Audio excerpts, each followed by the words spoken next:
Let's go. Welcome back to the Speaking and Communicating podcast. I am your host, Roberta Andlela. If you are looking to improve your communication skills, both professionally and personally, this is the podcast you should be tuning into. Communication and soft skills are crucial for your career growth and leadership development.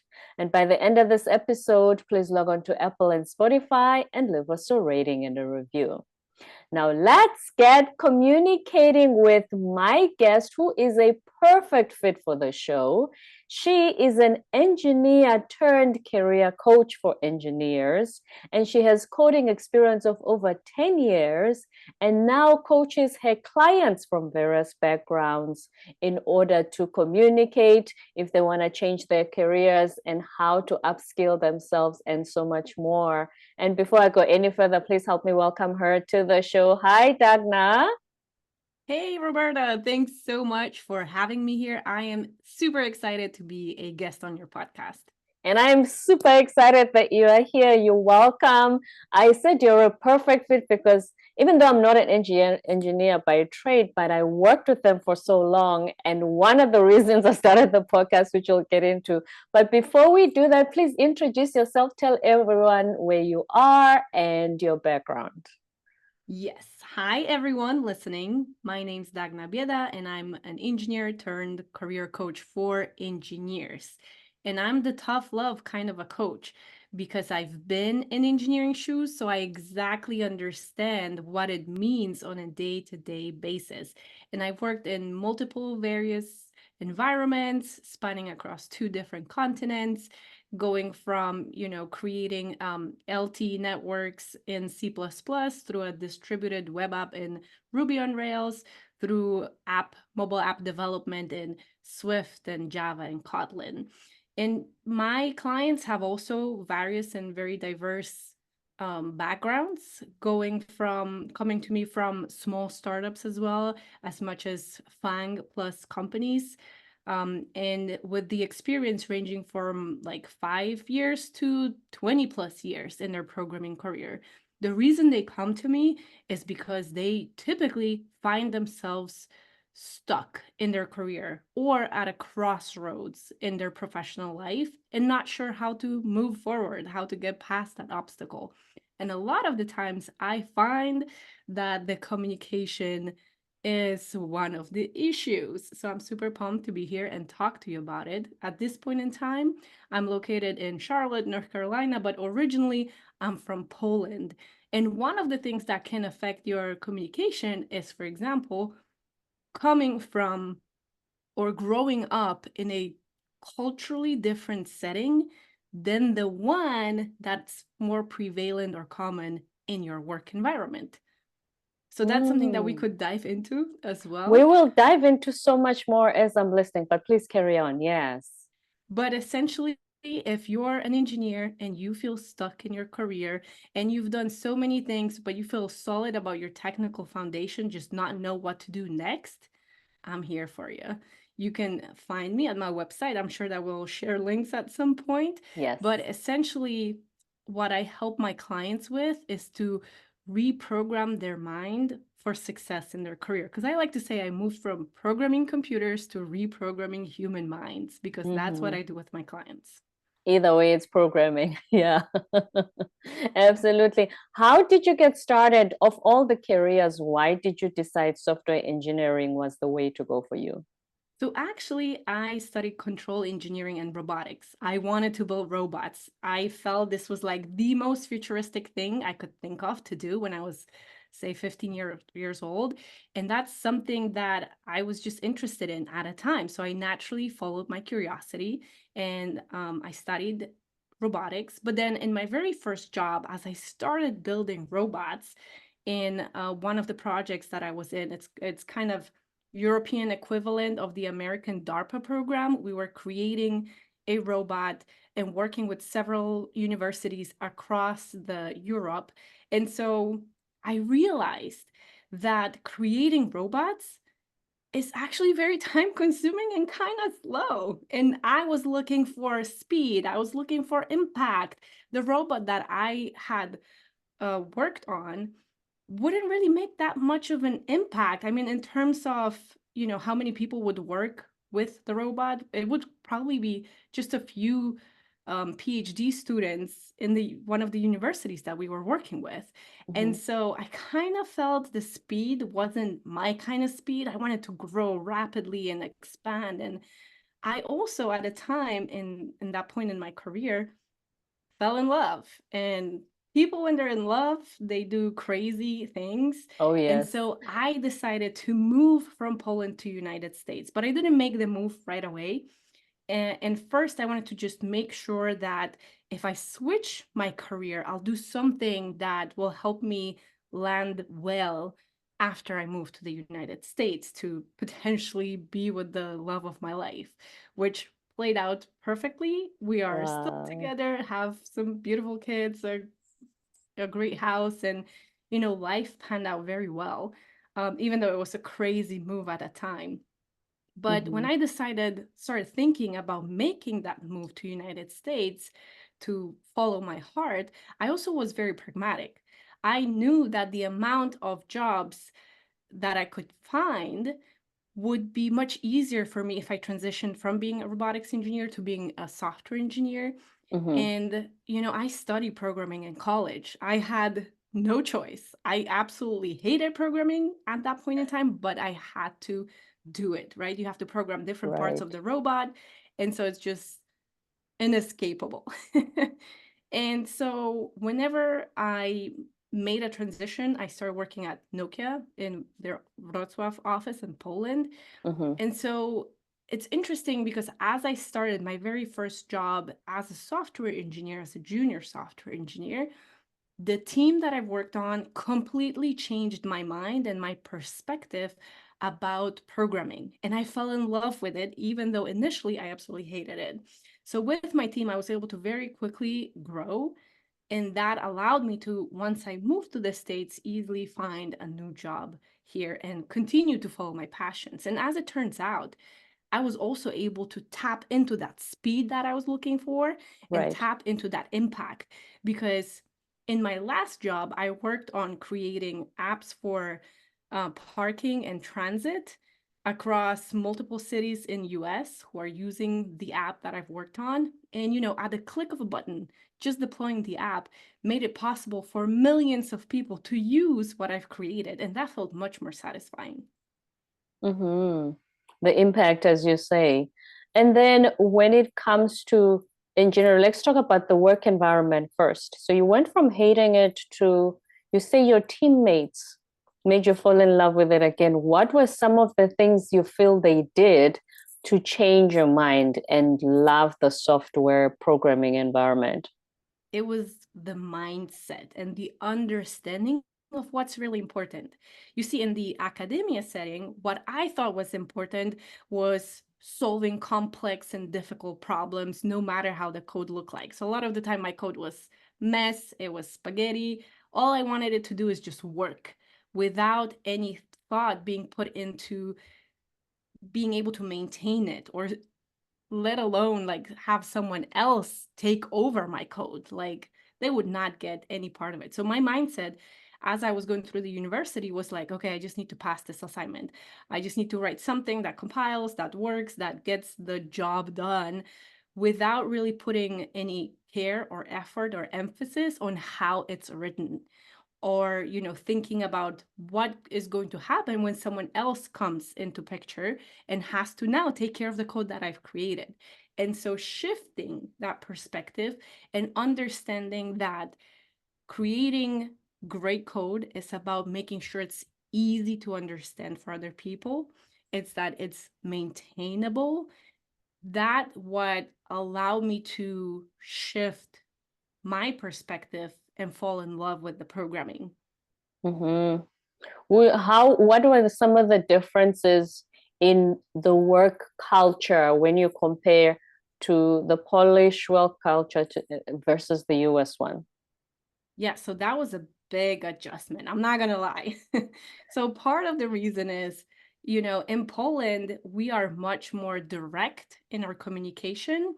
And there's this different sense of humor, I would say. A little bit darker, there's a little bit more irony and sarcasm.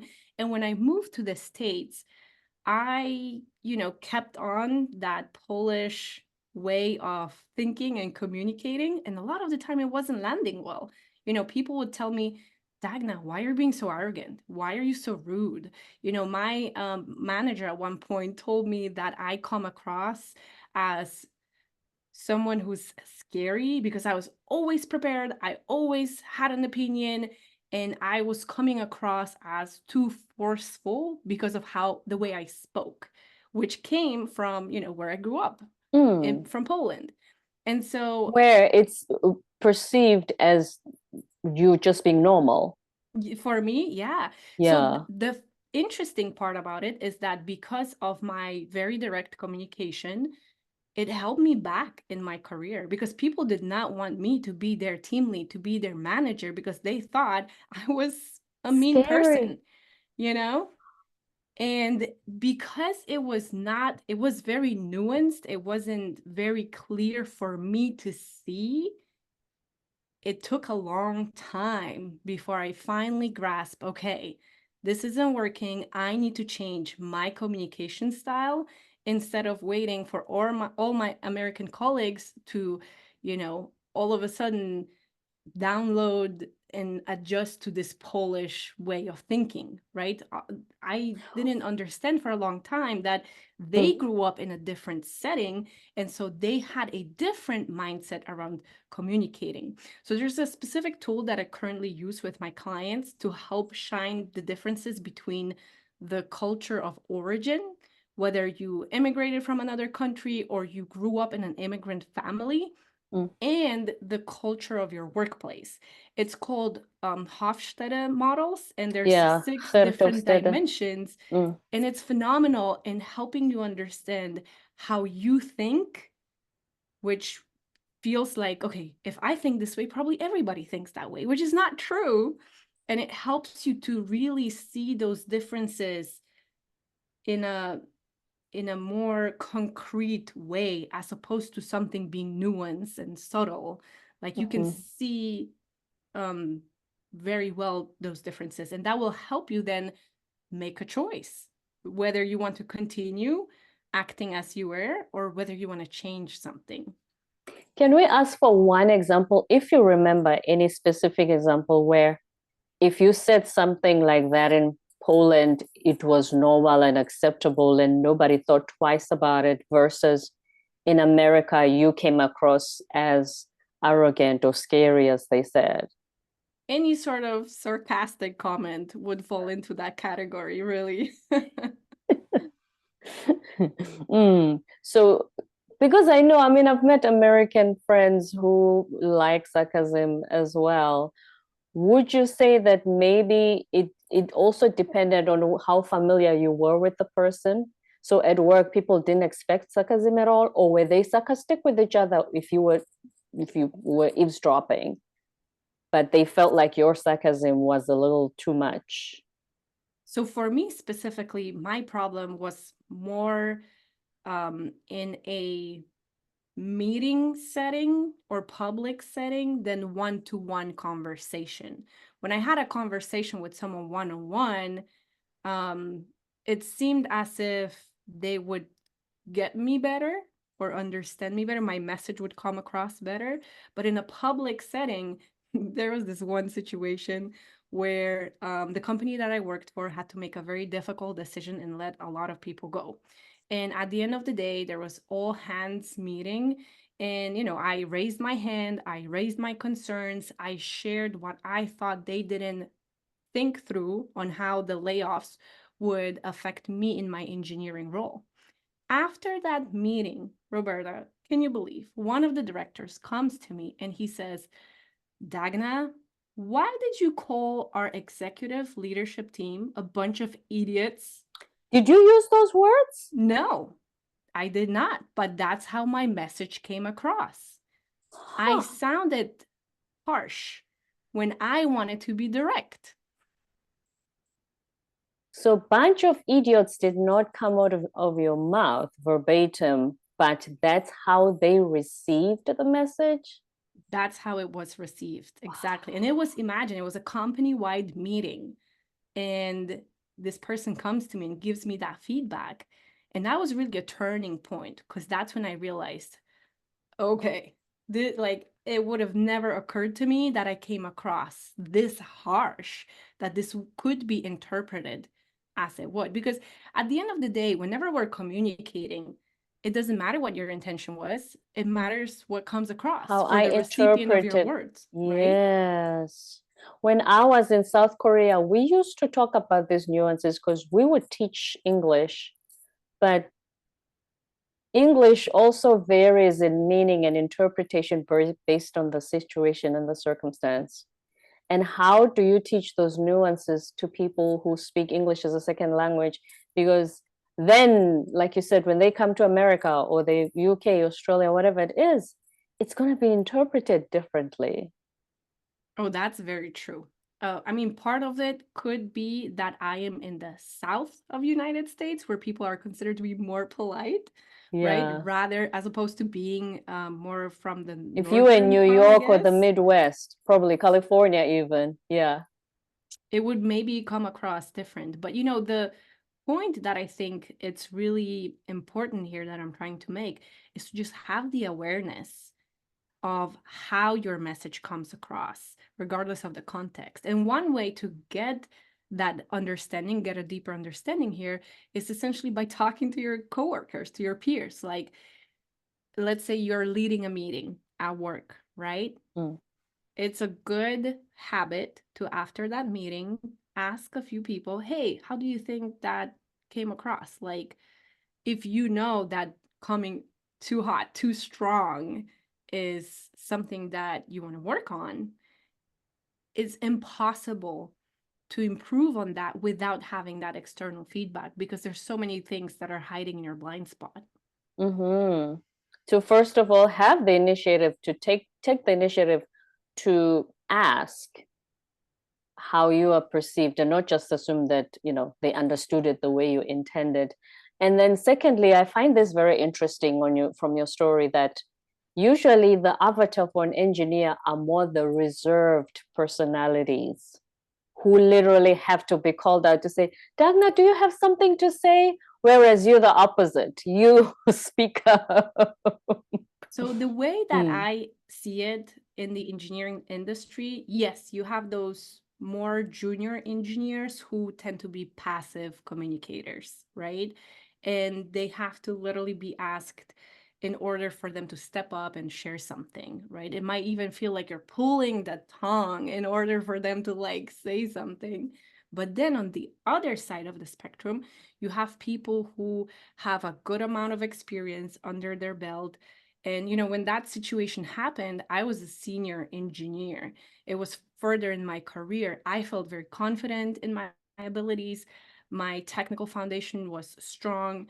And what I felt as a subject matter expert there was that I wasn't being heard.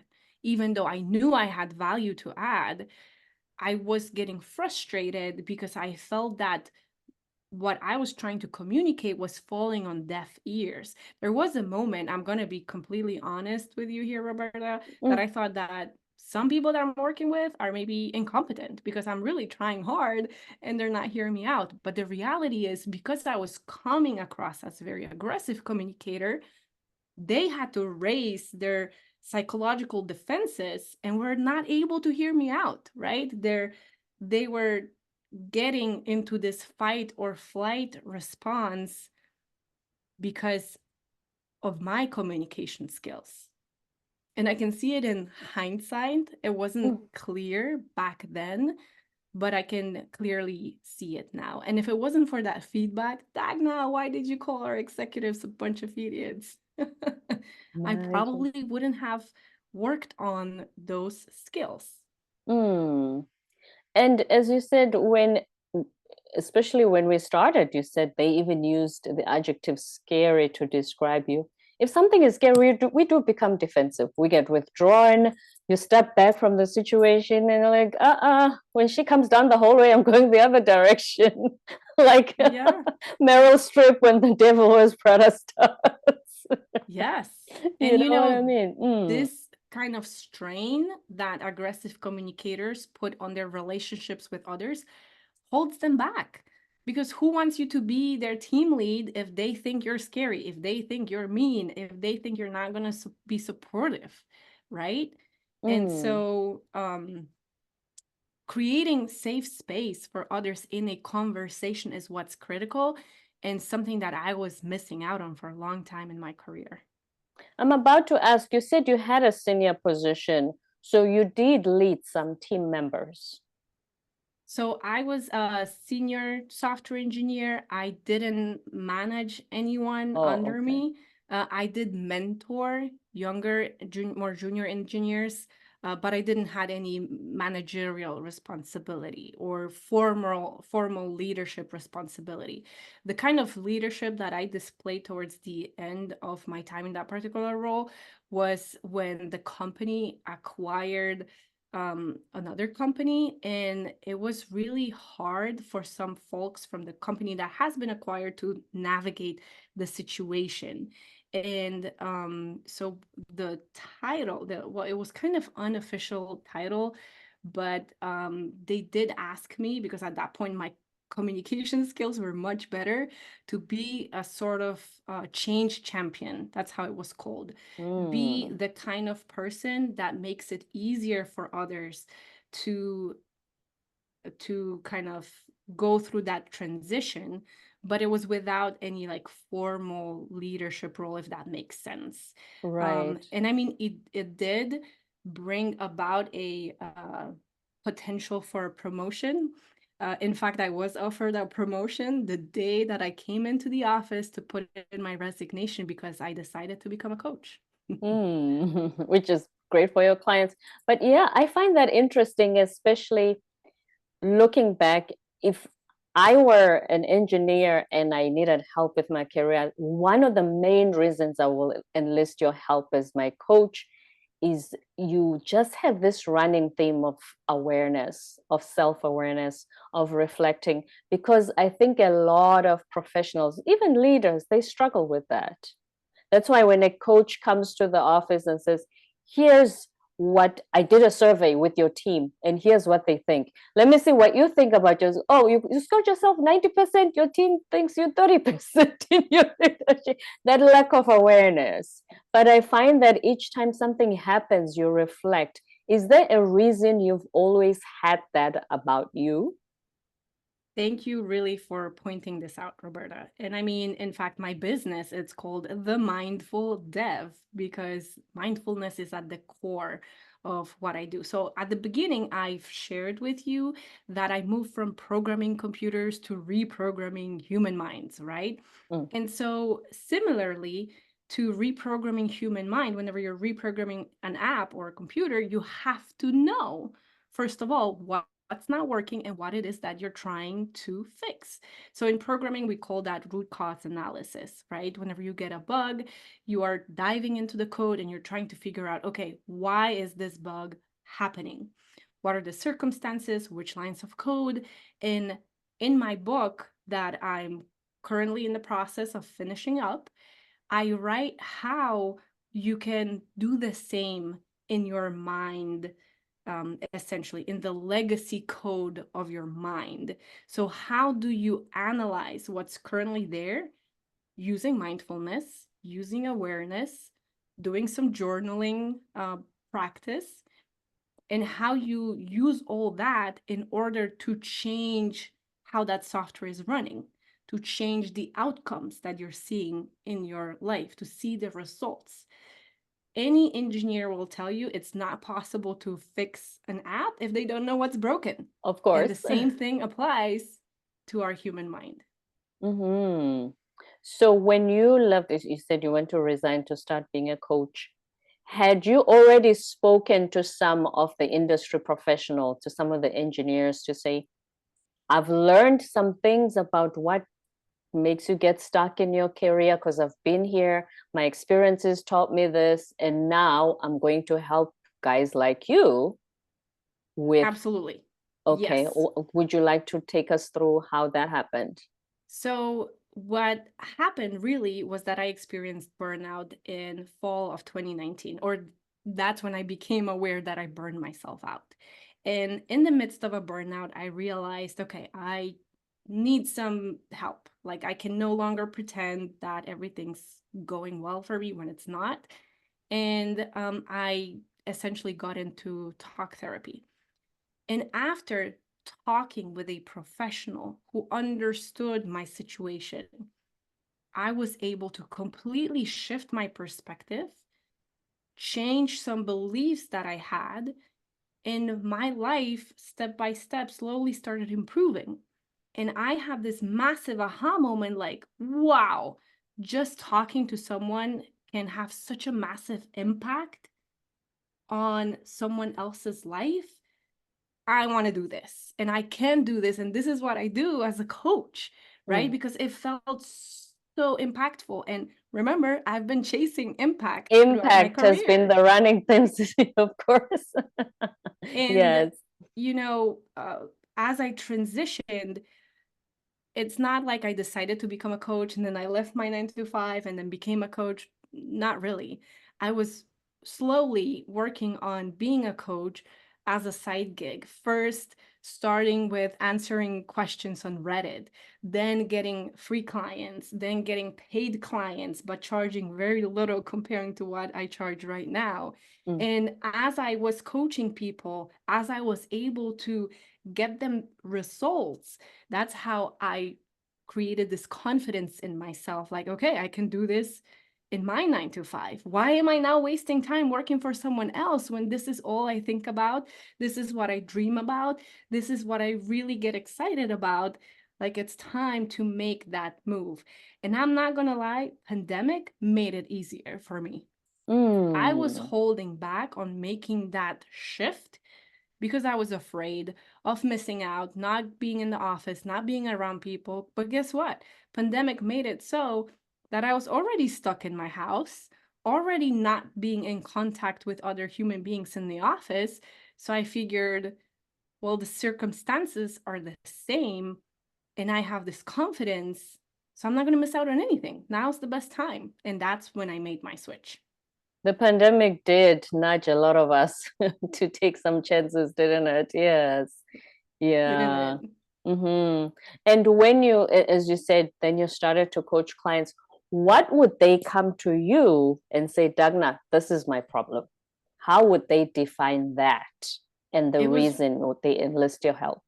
it was really at the beginning being at the crossroads, just not knowing what to do next. So, the very first thing that I do with my clients right now is gaining clarity, getting crystal clear on how their definition of fulfillment looks like, because that's whenever the definition of fulfillment and the values, I should say, because whenever you are clear on what it is that you care about, on what it is that you want to do, and you work in an environment that aligns with your values, that's when you are naturally able to tap into so-called flow states where you Mm. have unending motivation, the time just flies by, you're having fun, you're moving forward, and there's no obstacles that you couldn't kind of jump through. And this was how it all started, getting that clarity. Currently, what it is that I do with my clients is once we know how they want to create, how they what it is that they care about, then we figure out how they can design a career path for themselves, right? Because it's not just about finding opportunities out there. It's also about creating your own opportunities, whether that's Right. within a company or, starting something on your own. It's also about understanding how you can get from here to there and what's missing, what's the gap in your mindset, and what's the gap in your skill set. So with the engineers that I usually work with, communication is a huge gap. And that makes Hello, sense because, podcast. right, it makes perfect sense though, because if you Mm. think about engineering education first, we tend to overvalue the hard and technical skills. And let's say you go to a 4-year college all you get pounded into your head is how important the tech skills are. And And that they naturally, are, and we're not downplaying them. They are, yes. absolutely. Mm. But that kind of downplays the value of the soft skills. And that's where the deficit comes from. In the curriculum, you usually don't really find that much weight being put on the soft skills. And while, yes, the hard and the technical skills is what gets you the job, in Mm-hmm. order to be seen and be valued as a professional, you need to develop the soft skills as well as an engineer. Right. Here's what somebody said. If, say, you are a 10 out of 10 on your technical skills, what you learned at university, okay, you're brilliant, you're an engineer, 10 out of 10. But if you cannot communicate, you are perceived, everything is perception. You are perceived as a 3 out of 10 in your technical because you don't even know how to tell Dagna that this is what I'm good at, this is what I'm programming. Everything is perception, especially at work. We were talking about communication and with your team as well. So you don't want your brilliance to be overlooked just because the Exactly. communication and soft skills part is missing. Exactly. I am totally on board with what you just said, Roberta. And I think that it's very important to highlight how missing out on those soft skills is what's going to get you to that position of being a subject matter expert with years of experience under your belt, just being frustrated and Mm. feeling like you work with incompetent people, where in reality, it's you missing the skill of communicating, conveying your ideas, getting your point across, right?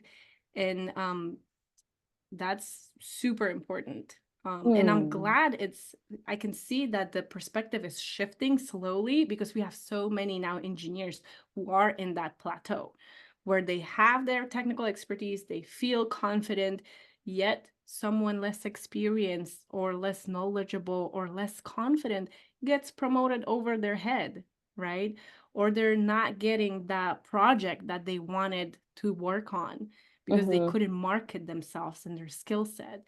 And that's really something that will affect the career. So the technical skills is what gets you kind of like in the door of a Right. tech career in the role that you're applying for.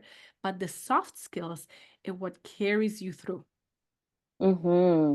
And they carry it through because think about it, when you lead, there's so much that you juggle in addition to the technical work. And if you haven't proven while doing the technical work that I can juggle so much, I can communicate in different settings, that's why you're not memorable when they say, okay, who are we going to promote next?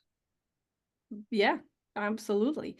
But I'm going to add one thing, Roberta, because Mm-hmm. you did mention um, whenever you lead, whenever you manage, and a lot of people are not interested in that. So I'm going to go a Right. step further and say, even if you're not interested in management or leadership, your career is going to suck if you don't work on those soft skills. Even You're if you're going to just a find, wizard, you want to go the wizard even if route. you want to go the wizard route, Mm. you're going to get frustrated because people are not going to get you. They're not going to get on board with your ideas. You're going to have trouble communicating your brilliance and you're not going to be seen, right? Mm-hmm. And we always say that the one thing about college is we understand they're not going to cater to everything. They're not going to give you everything you need. But when you've been in college, Dagna, who are you exposed to presentation skills wise? Your lecturer. And how do they make presentations?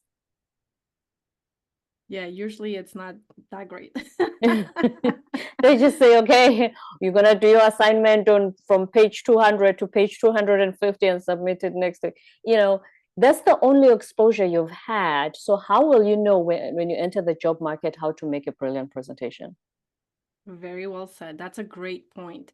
But, building up on top of that, I feel like in terms of the university, there's also this kind of way of how we measure success that's not really great, that we kind of take it as our baggage from university, where we limit ourselves to something that other people say instead of creating an insight and looking for answers and understanding where I as a person fit into the marketplace, right? And we give that kind of power away, because whenever you're in a university, how do you know if you did good? Well, your Mm. professor or teaching assistant is going to give you a grade, and that grade is a measurement of your success to an extent, right? Right. And once you graduate, you have to break off from that mindset, and you have to be the one who goes out and asks, hey, how do I compare to my peers? What is it that I'm missing? How can I grow? What are the opportunities around this or that thing that I'm interested in, right? You have to be the one that kind of grabs your own career, but also this understanding of what it is that you're missing in terms of skill, and just go out there and look for answers for yourselves, because nobody out there is going to tell you and give you an accurate assessment. You have to look from within to find the answers. The awareness you were talking about earlier. Yes, you literally are the driver of your career path. And that taking initiative is, you're not going to wait for your boss to say, you need a presentation skills course. No, you Exactly. must always take the initiative. Yeah, you're the driver. Mm. Absolutely. So if any engineers are listening and they feel stuck, what would you say should be the first step in order for them to start working on their career paths? Well, the first thing would be to get in touch with your values, right? And understand how the current workplace that you're in is or is not aligned with the things that you care about, right? And one way to go about it is by hiring a coach like me, right? Or reading my book, my upcoming book called Brain Refactor, because it discusses part of the process that helps you understand how to be more effective in your role and how to create the kind of outcomes that you're looking for in your career, whether that's more confidence, more money, more opportunities, you name it. It's really about how you think about certain things in the context of what you're aware of about yourself, what you know about yourself. Mm-hmm. Would you say that your clients are a certain age group, or it's the broad range? Is it those who just started their jobs and they feel stuck, or they've been software engineering for decades and they feel like after 30 years I feel like I'm not going anywhere. It's a spectrum, really. So I've had Mm. clients who were as early as 2 years in their career, and they felt solid enough in their technical foundation that they wanted to start growing the other skills, including the soft skills, right? Um, and there were some, my oldest client was actually 69 years old. So, Mm. it tells you that people from a wide range of spectrum are trying to tap into the opportunities and are trying to figure out how they can do it. And one thing that I also want to mention is, you probably could figure it out on your own, right? Mm. What I'm offering though is this condensation of 10 plus years of my own practice and experience, and then having tested that in clients across multiple domains and giving you the strategies that work. And I've had clients who, in as short as 3, 4 months, step into career opportunities that they thought were out of reach because they gained the confidence. They tell me that their imposter syndrome just disappeared and vanished because they feel very confident in their skills. I've had clients who doubled their salary as a result of working with me. And, this is something that's really possible, this incredible growth, even in this tough economy that we're currently in. Um, the clients that come to me don't typically have trouble landing jobs as long as they follow through on the coaching. Because the reality is, coaching with anyone, whether that's me, whether that's Roberta or someone else, is that at the end of the day, It's like going to the gym. If you Mm. don't put in the work, don't expect results. I'm not going to do the thing for you, of course. Yes. And do you have clients who have found it challenging to culturally adapt Yes. and Or you've had maybe to not work with them through? adapt, but Mm. they were not realizing how they were holding themselves back, right? And so, for example, in the American workplace, there's a very individualistic culture where you're expected to be proactive, take ownership, make decisions, and really kind of grab that the steering wheel of your career, right? Mm. Be the leader, be the initiator, whether or not you're in a leadership position.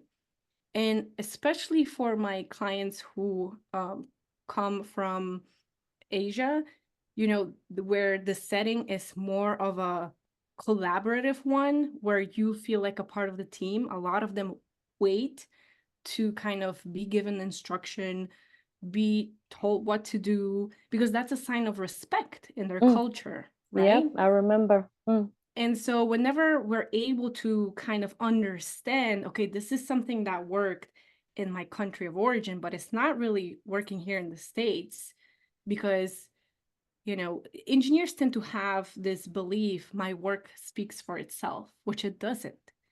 But when you Yeah. add the belief, the work speaks for itself, to, I need to wait to be called out, then that creates a negative ripple effect and you The stay perception invisible. as well. Yes. The perception.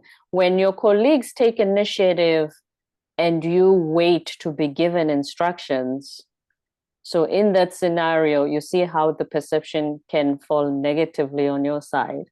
Exactly. Yeah. Right. And Yeah. a lot of the time, it's not that people are trying to stay invisible. On the contrary, they want to be seen, they want to grow in their career, they just don't know how to go about it, and they lack that awareness piece of, okay, this is how I grew up, but this is not necessarily working for my current set of circumstances. Mm-hmm. Are there any last words of wisdom, anything you were hoping to share today with our listeners that I haven't asked you yet? Well, one thing that I like to point out is that the potential is already within you. It's just about digging out what's already there. So I hope that gives the listeners a bit of motivation, a bit of inspiration, and whether that's to read some interesting book on personal development, maybe mine, Yes. or consider to start working with whether a therapist or a coach, or getting feedback from a trusted coworker on how they could improve in their job. I hope this serves as a good motivation. Excellent stuff. Words of wisdom from Dagna Bieda from North Carolina, the software engineer turned coach for engineers who helps them with their career paths. I really appreciate how open and aware you were with your experiences, and it's going to help a lot of people who are listening, because I think once you start with the awareness piece, then the rest of it, you will know where to go for answers. So thank you so much for sharing your story and your expertise today. Thanks so much for having me here. It was a blast. I know I had a lot of fun as well. But before you go, so first things first, please tell us where to find you online. The best place to find me is LinkedIn. So you can find me in my profile. Just type in my name, Dagna Bieda, Dagna Bieda, or follow my Twitter account. Or you can just simply check out my website, themindfuldev.com. And if you're looking for the book, you'll likely find the link to Amazon under themindfuldev.com/book. Mm-hmm. Themindfuldev.com by Dagna Bieda. Thank you so much. I had a complete blast. Don't forget to subscribe, leave a rating and a review on Apple and Spotify, and stay tuned for more episodes to come.